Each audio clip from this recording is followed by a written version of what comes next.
자, 오늘은요, 지적인 함정과 또 아주 놀라운 반전으로 가득 찼던, 정말 팽팽했던 한 신학 논쟁의 순간 속으로 한번 들어가 보려고 합니다. 여러분, 이런 질문으로 한번 시작해 볼까요? 애초에 내가 지도록 완전히 판이 짜인 그런 논쟁에서 과연 이길 수 있을까요? 오늘 할 이야기가 바로 그거예요. 아주 교묘하게 설계된 함정에 관한 이야기, 또 전혀 예상치 못했던 답변에 관한 이야기, 그리고 그 모든 것 안에 숨겨진 심오한 진리에 대한 이야기입니다. 자, 이 이야기의 시작은 바로 사두개파 사람들로부터 출발합니다. 이 사람들이 누구냐면 당시 사회의 기득권층, 그러니까 종교 엘리트들이었죠. 보시면 아시겠지만 이들은 부활을 믿지 않았어요. 성경도 딱 모세오경만 인정했고요. 반면에 바리새파는 부활도 믿고 성경도 더 폭넓게 인정했죠. 그러니까 이들은 늘 으르렁대는 라이벌이었던 거예요. 아무튼 이 사두개파 사람들이 노린 게 딱 두 가지였습니다. 하나는 예수를 사람들 앞에서 망신 주는 것. 그리고 또 하나는 바로 그 라이벌인 바리새파 앞에서 우리가 이렇게 똑똑하다 하고 우월함을 증명하는 거였죠. 그래서 이 사람들이 뭘 하냐면 형사취수제라는 율법을 교묘하게 이용해서 정말 자기들 딴에는 누구도 풀 수 없는 완벽한 질문을 하나 던집니다.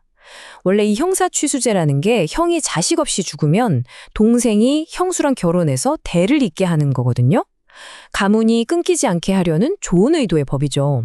그런데 이 사람들은 이 법의 원래 목적을 완전히 비틀어버려요. 그래서 완벽하면서도 어떻게 보면 정말 터무니없는 논리적인 함정을 만들어낸 겁니다. 자, 그래서 이들이 던진 질문이 바로 이겁니다. 부활 때가 되면 이 여자는 7명 중에 도대체 누구의 아내가 되는 겁니까? 여기서 진짜 중요한 포인트가 뭐냐면요.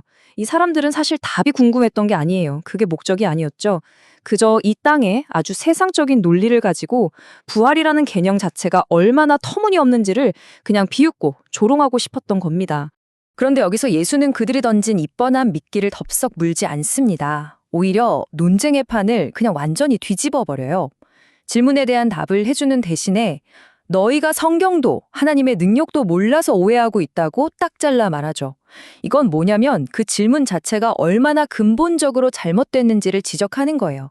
질문을 던진 그들의 세계관, 그 생각의 뿌리에 있는 두 가지 치명적인 오류를 정확하게 꿰뚫어 본 겁니다. 그리고는 복잡한 신학 이론이나 어려운 예언 같은 걸로 맞서는 게 아니에요. 오히려 사두개파 사람들이 자기들도 권위를 인정하는 바로 그 책, 출애굽기에서 딱 한 구절을 인용합니다. 바로 이 구절이죠. 나는 아브라함의 하나님, 이삭의 하나님, 야곱의 하나님이다. 그러면서 덧붙이죠. 하나님은 죽은 자의 하나님이 아니라 살아있는 자의 하나님이다. 정말 단순해 보이지만 이 한 문장이 논쟁을 완전히 끝내버리는 강력한 한 방이었습니다. 아니, 이게 왜 그렇게 강력한 한 방이었을까요? 핵심은 바로 시제에 있습니다. 하나님이 나는 아브라함의 하나님이었고 이삭의 하나님이었다. 이렇게 과거형으로 말씀하신 게 아니잖아요. 나는 지금 현재 그들의 하나님이다 라고 말씀하셨다는 거죠. 이게 뭘 의미하겠어요? 하나님께 아브라함이나 이삭, 야곱은 그냥 역사책 속의 죽은 인물이 아니라는 겁니다. 지금도 살아있는 존재라는 거죠. 결국 이건 우리가 생각하는 이 땅의 시간, 또 삶과 죽음이라는 개념을 완전히 뛰어넘는 현실이 있다는 걸 암시하는 거예요. 땅의 문제에만 코를 박고 있는 사람들은 결코 볼 수 없는 그런 차원의 이야기인 셈이죠. 자, 그리고 바로 이 지점에서 이 이야기는 우리에게 아주 근본적인 질문 하나를 던집니다. 과연 신앙의 본질은 무엇인가 하는 질문이죠. 우리가 보통 신앙생활하면 떠오르는 것들이 있잖아요. 여기 보이는 것처럼 예배, 찬양, 기도 이런 것들요. 물론 전부 다 너무 중요하죠. 하지만 어쩌면 우리가 신앙의 전부라고 생각했던 이런 것들이 사실은 거대한 빙산의 일각에 불과할 수도 있다는 겁니다. 그렇다면 그 물밑에 잠겨있는 보이지 않는 거대한 본체는 뭘까요? 바로 하나님을 아는 것입니다. 결국 이 이야기가 우리에게 말해주고 싶은 핵심은 이거예요. 예배, 찬양, 기도 같은 여러 가지 믿음의 행위들도 물론 중요하지만 진짜 가장 중요한 건 그 모든 것의 뿌리가 되는 것, 바로 하나님을 아는 것 그 자체라는 거죠. 왜냐하면 그분을 아는 깊은 알미 없다면 우리가 아는 모든 신앙적인 행위들이 결국은 나 자신을 섬기는 행위로 변질될 수 있기 때문입니다.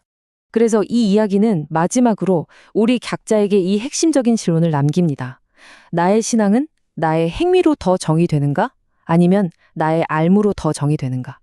다시 말해, 내 신앙의 중심이 무엇을 하는가에 있는지, 아니면 하나님을 아는 것에 있는지 스스로에게 물어보라는 거죠. 이건 단순히 종교적인 행위를 열심히 하는 것을 넘어서 그 대상이신 하나님을 진정으로 알아가는 것으로 나아가라는 오늘 우리 모두를 향한 도전이 아닐까 싶습니다.